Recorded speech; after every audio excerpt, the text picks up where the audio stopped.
Hi guys, I'm Alicia, and today I'm talking about Truthwitch by Susan Dennard.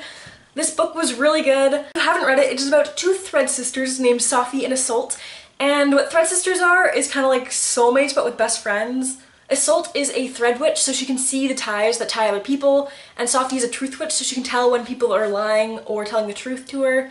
And because of this, a lot of people want to use her for the different empires. They all want her. They all want a truth witch on their side because it's really beneficial. There's a war coming. So Sophie has to keep that hidden about herself, or she's afraid that she'll either be killed or used by someone. Sophie is very impulsive and hot-tempered, I'd say, and Isolde is kind of calculating and slower to move until she thinks stuff out. They make a really good pair that way.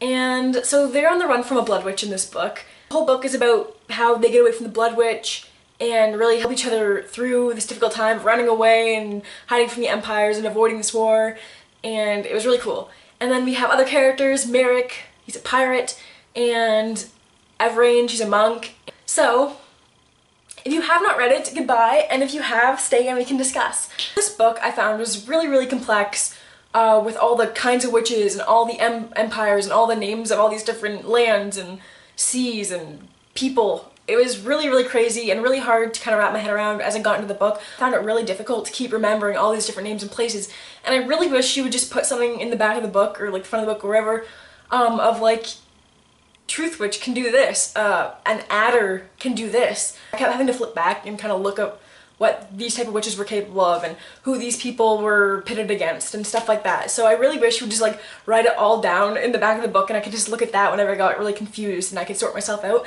because this book was, and this world is very complex, and you really have to take the time to get into it. And I found it might be a little slow at first because you're having trouble with that, but later on in the book I feel like the second book is going to be amazing, because this book was good but I had trouble getting into it and understanding it. But I didn't take a whole ton of notes in this book, but a few things that I did write down.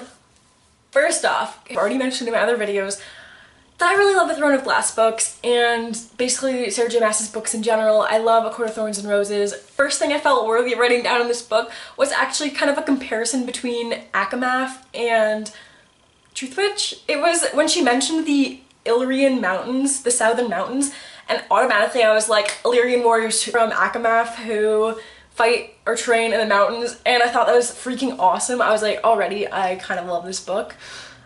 Just because of the relation with that. Had nothing to do with like this book, but I do really like this book and I'm really excited for the second one. So it wasn't just because of that, but that kind of made my day when I was reading that. And my favorite part in this book was when Isolde first went back to the Medenzi community and actually went back to her mom and Alma. It's taken over this man, and he convinces the entire community that she's the puppeteer. They try and hang her and she gets shot, and it was just a really good scene, and I really liked how Alma and her mother kind of got her out of that. But then after you kind of find out that they were planning on leaving whether she came back or not.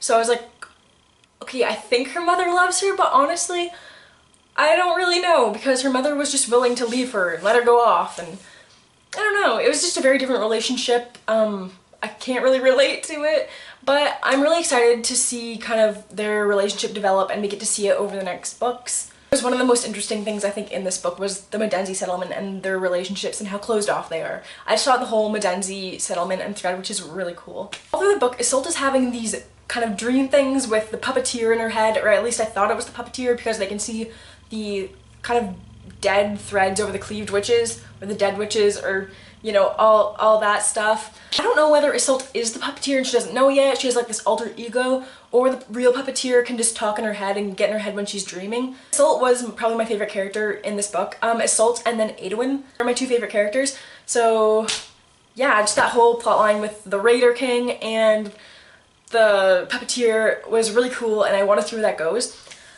Edwin was actually a really boring character for me up until really Leopold betrays him and he starts being good even though he thinks he's evil. I just found his character actually very interesting after all, when he starts talking about his father, and he's actually this big demon person, but he's actually good. He doesn't want to think he's good, but he is good.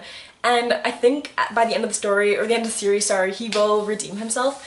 I so called that his father was the Raider King before it actually said that in the book. Anyway, Leopold betrays him, and I thought that part was really funny. Right away when Leopold is with him and gets kidnapped, I was like, no, something's going on here. Leopold did not just walk off and Edwin's being an idiot. And I was like, ugh. Okay, what is this other scent? I don't know whether this was clarified in the book, but it was not clarified for me. This scent of cold winter and frozen lakes or something like that. Was it Leopold or was it the person with him? Or, I don't know, was there two people and someone disappeared before Edwin got to Leopold by the well? Or, I don't know what exactly was going on here. But I'm really interested to see who else was working with Leopold to kind of stray Edwin from the path of getting Isolde and Sophie. In the end, when everyone stops Edwin, and Edwin didn't kill her, and he didn't kill Isolde, and he doesn't kill everyone else. And I was like, you know what, Edwin, I'm proud of you, because you want to try and be all badass and murdery for your father, and you're not. You're gonna be your own person, and I love you for it. I don't know if this is just me, but I don't ship it yet. But I kind of see Isolde and Edwin going in a direction. Maybe they might end up together. I don't know. We'll see, but that'd be pretty cool to me if Edwin kind of redeemed himself, and then Isolde and him were together, and then Sophie and Merrick can be together, and it'll be awesome. Merrick, I feel like I still need a bit of time to see his character in the second book before I really, really love him. In this book, he was kind of standoffish to me. When Cullen died, I felt like Merrick should have been a lot more broken up. If it's kind of like your soulmate in best friend form and he lost his soulmate, I feel like he should be extremely, I don't want to say broken, but not himself definitely in the second book. He should be kind of reinventing himself or picking himself back up in the second book or the end of this book. I'm kind of interested to see how that kind of affects his relationship with Sophie, his relationship with his people, his crew, because it will be a lot different for him now, and I'm really interested to see what that's going to be like. I like Cullen, but I didn't really care about him as a character, so when he died I was kind of like, we'll see you later. I don't know. It didn't feel extremely necessary for the story. We'll see how it goes without him. Those are all my notes for this book. I didn't take a ton. For the next book, I'm just really excited to see Sophie, who's got the contract for Merrick, which is awesome. I'm guessing she's not gonna marry that asshole emperor, Henrik, or whatever his name is, because that's gross. I'm really interested to see how Sophie gets along with the Marstokis. I think that's who took her? Vanessa. I don't know, Vanessa and her kind of land people. I don't know, I don't remember what land that is. Is Marstoki the land? There's so many names, I honestly can't keep anything straight in this book. I'm really excited to see the relationship between his father and Edwin, because it doesn't seem like a very good one, and that's probably exciting to read about. Anyway, those are my thoughts on the book. Share yours below, and thank you so much for watching. Bye!